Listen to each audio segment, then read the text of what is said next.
primer lugar, el Espíritu Santo convence al mundo de pecado, de modo que puedan creer en Jesús. Dice, de pecado por cuanto no creen en mí. En otras palabras, para que el mundo vea su necesidad de creer en Cristo, tiene que percibir primero su propia pecaminosidad. Nadie va a confiar en Cristo a menos que se vea a sí mismo como un pecador culpable y condenado. Y el Espíritu Santo viene a convencer al mundo a través de la predicación del Evangelio de que somos pecadores. ¿Recuerdan lo que pasó en Pentecostés cuando el apóstol Pedro predicó el primer mensaje? Dice que los judíos que estaban allí se compungieron de corazón y dijeron: varones hermanos, ¿qué haremos?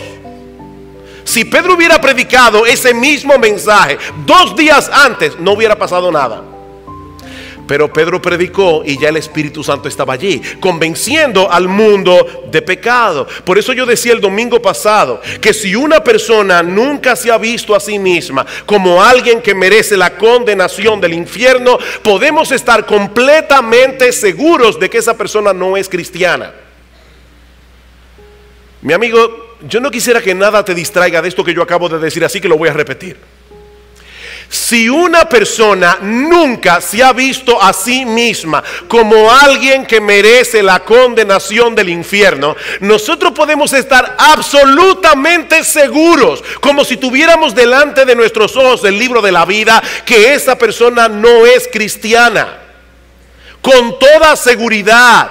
Porque lo primero que hace el Espíritu Santo es convencernos de pecado. Y lo segundo que hace, según este texto, es convencernos de que nuestra propia justicia es totalmente inadecuada para salvarnos. Vean el texto otra vez en el versículo 10. Dice: cuando Él venga, convencerá al mundo de pecado, de justicia. Y dice en el versículo 10, de justicia, por cuanto voy al Padre y no me veréis más. Hermanos, recuerden otra vez que la palabra convencer, y esta palabra es clave para entender el resto, la palabra convencer significa convencer de culpabilidad, sacar a la luz tu vergüenza. La pregunta es: ¿en qué sentido el Espíritu Santo acusa al hombre de justicia? ¿Cómo se puede acusar a alguien de tener justicia? Cuando dice el Espíritu Santo convence de pecado, es de su pecado, ¿verdad? Bueno, ese su no aparece en el texto, pero podemos añadirlo también. El Espíritu viene a convencer al hombre de su justicia. De su justicia.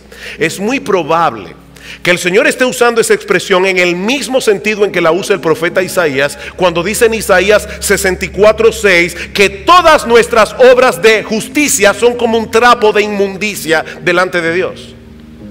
O sea que lo que nos convence el Espíritu Santo es que nuestra justicia, lo que nosotros llamamos nuestra justicia, es absolutamente inadecuada a los ojos de Dios. De hecho, Pablo usa la palabra justicia en ese mismo sentido cuando dice en Romanos capítulo 10 versículo 3 que los judíos de su tiempo ignoraban la justicia de Dios, procurando establecer la suya propia. En otras palabras, ellos no recibieron por fe la justicia que Dios nos provee a través de la persona de Cristo, porque ellos creían que su justicia era suficiente.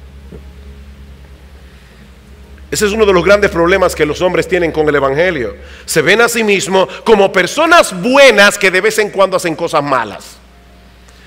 No, mi amigo, la evaluación de Dios es que tú eres un hombre malo que de vez en cuando por su gracia común hace cosas buenas. Nosotros no somos personas buenas que a veces hacemos cosas malas, porque después de todo nadie es perfecto. No, nosotros somos personas malas que de vez en cuando y por la gracia común de Dios hacemos cosas buenas.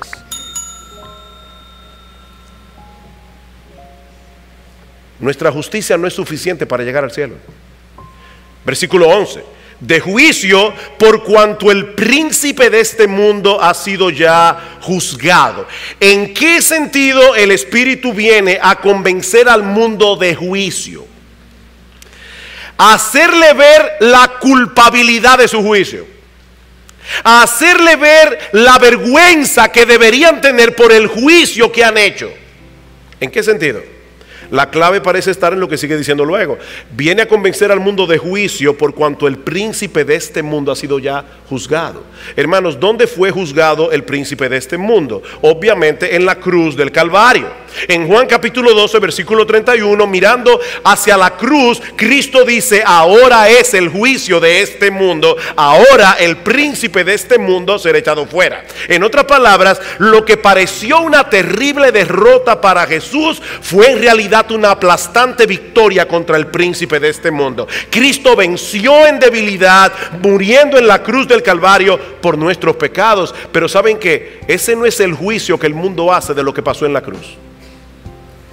El mundo no lo ve de ese modo. Cuando el mundo evalúa la muerte de Cristo en la cruz, hace un juicio equivocado de lo que realmente ocurrió allí. Pero entonces interviene el Espíritu Santo para darle convicción al pecador, no solo de que su juicio con respecto a Jesús es totalmente equivocado, sino también que es el producto de un prejuicio pecaminoso. O sea, el Espíritu Santo viene a convencer al hombre, no solo de que su juicio es erróneo, sino de que él razona equivocadamente por un prejuicio pecaminoso de su corazón. ¿Cómo así? Ellos prefieren pensar que Jesús fue derrotado en la cruz antes que verlo como un Salvador victorioso, porque entonces tienen que someterse a su señorío. Pero el Espíritu Santo hace una obra tal de transformación en el corazón del pecador que de repente comienza a ver a Cristo con otros ojos.